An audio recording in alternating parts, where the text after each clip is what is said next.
भाजपा ने आपातकाल के 50 साल पूरे होने पर प्रदर्शनी लगाई। इस दौरान कार्यक्रम में शामिल होने आई राजस्थान की पूर्व मुख्यमंत्री वसुंधरा राजे सिंधिया ने कहा कि कांग्रेस आजाद देश को गुलाम बनाना चाहती थी। भारतीय जनता पार्टी की राष्ट्रीय उपाध्यक्ष एवं राजस्थान की पूर्व मुख्यमंत्री वसुंधरा राजे सिंधिया ने कहा कि आपातकाल में कांग्रेस के अन्याय और अत्याचार को देश कभी नहीं भूल सकता।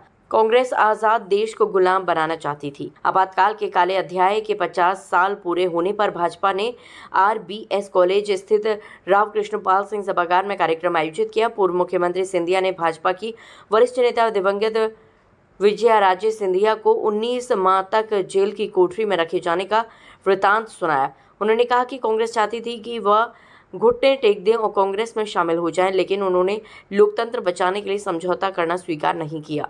सिंधिया ने कहा कि कांग्रेस प्रधानमंत्री के आपातकाल लागू करने के इस दिन को संविधान हत्या दिवस घोषित करने का कारण यही है कि आने वाली पीढ़ियों को कांग्रेस की करतूतें याद रहें। कांग्रेस आज भी यही मानती है कि देश में सत्ता केवल एक ही परिवार के लोगों को मिलनी चाहिए। युवा पीढ़ी को ये बताना जरूरी है कि लोकतंत्र की रक्षा के लिए कितने लोगों ने यातनाएं सही, जेल काटी, लेकिन कांग्रेस का रवैया नहीं बदला है। सिंधिया ने कहा कि उत्तर प्रदेश में 8 साल पहले तक गुंडाराज था, लेकिन सीएम योगी ने प्रदेश को विकास के रास्ते में लाकर दिखाया है कि जनता क्या चाहती है। इसके पहले विधायक पुरुषोत्तम खंडेलवाल ने आपातकाल में अपनी जेल में बिताए दिनों के बारे में बताया। कहा कि आपातकाल में नाखून तक खिंचवा लिए गए, जबरन नसबंदी कराई गई। केंद्रीय राज्य मंत्री प्रोफेसर SP सिंह बघेल ने आपातकाल को लोकतंत्र का गला घोटने वाला काला अध्याय बताया।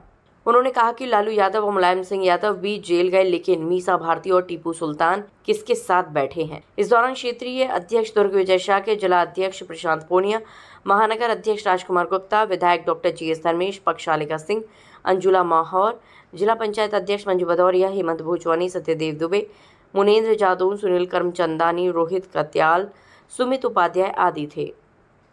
पार्टी और सरकार ने आपातकाल को 50 साल होने पर काला दिवस के रूप में 25-26 जून को देश भर के हर जिला मुख्यालय पर इसको लोकतंत्र की हत्या दिवस मना रहे हैं, जिसमें आज मुख्य अतिथि के रूप में श्रीमती वसुंधरा राजे आई हैं। उन्होंने अपनी माता राजमाता सिंधिया की गिरफ्तारी से लेकर और उस समय की राजनीतिक, सामाजिक, आर्थिक परिस्थितियों का वर्णन किया। जब हम ये कहते हैं कि हम लोकतंत्र की माँ हैं, तो हमें वैश्विक स्तर पर शर्मिंदा होना पड़ता है जब कोई हमें टोक देता है कि आप लोकतंत्र की माँ हैं। तो 19 महीने में 1,05,000 लोगों को गिरफ्तार किया गया, 7,000 पत्रकारों को DIR मीसा में सेंसरशिप लागू गई, अखबारों की बिजली काटी गई, नसबंदियाँ हुई, JP को बंद किया गया, डायलिसिस पे आना पड़ा उनको, आचार्य कृपलानी बंद हुए, नागार्जुन बंद हुए, अटल जी अडवाणी, मुरली मनोहर जोशी, राजनाथ सिंह, कुशाभाऊ ठाकरे और सुंदर सिंह भंडारी तो हुई गिरफ्तार। सेकेंड पीढ़ी के लोग भी, जिसमें मुलायम सिंह यादव, मधु देवते, मधु लेमे, जॉर्ज फर्नांडिस साहब, संपूर्ण विपक्ष को जेल भेजा था। तो ये लोकतंत्र की हत्या थी। और बस नई पीढ़ी को ये बताना चाहता हूँ कि इमरजेंसी 3 स्थिति में लगती है। देश को बाहरी खतरा हो, आंतरिक अशांति हो, वित्तीय संकट हो, तीनों स्थिति नहीं थी। इंदिरा गांधी का चुनाव जो रायबरेली से हुआ था 1971 में, राजनारायण जी ने वो प्रत्याशी थे, उन्होंने रेड की, जिसमें उस इलेक्शन को बोगस बनाया गया। इंदिरा गांधी 6 साल के लिए चुनावी राजनीति से दीवार की गई, सुप्रीम कोर्ट नहीं गई, बल्कि आपातकाल लगा करके लोग को और उन्होंने शामिल करने का काम किया। सबसे छोटी रात है 24/25 की और सबसे लंबी रात है। छोटी रात इस सिलसिले में है कि बाबा साहब भीमराव अम्बेडकर ने 2 साल 11 महीने 18 दिन में इतनी लंबी अवधि में 100 से ऊपर संविधान सभा के मेंबरों ने जो संविधान को लिखा था उसको एक रात में ही ख़त्म कर दिया गया।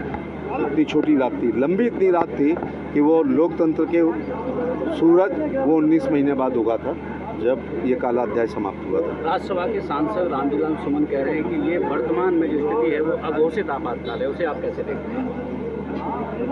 जो स्वयं आपातकाल में जेल गए हैं वो समझ सकते हैं कि उस समय की परिस्थिति में कोई अशांति नहीं थी, वो अपनी कुर्सी बचाने के लिए की थी। इस समय भारत में लोकतंत्र नरेंद्र मोदी जी के नेतृत्व में पूरा मुकम्मल है। वो संविधान को सिर पे रख करके फिर शपथ लेते हैं और राजीव गांधी संविधान को नीली जीन्स की दाहिनी जेब में रख करके, जिनकी दादी ने संविधान को कुचला था, उसकी दुहाई देते हैं। विचार व्यक्ति की पूरी स्वतंत्रता है। श्री नरेंद्र मोदी जी के पेज पर अगर आप चले जाओ तो इतनी अश्लील टिप्पणियाँ मिलती हैं और लोकतंत्र में किसी के घर पुलिस नहीं जाती है। इससे बड़ा उदाहरण और क्या।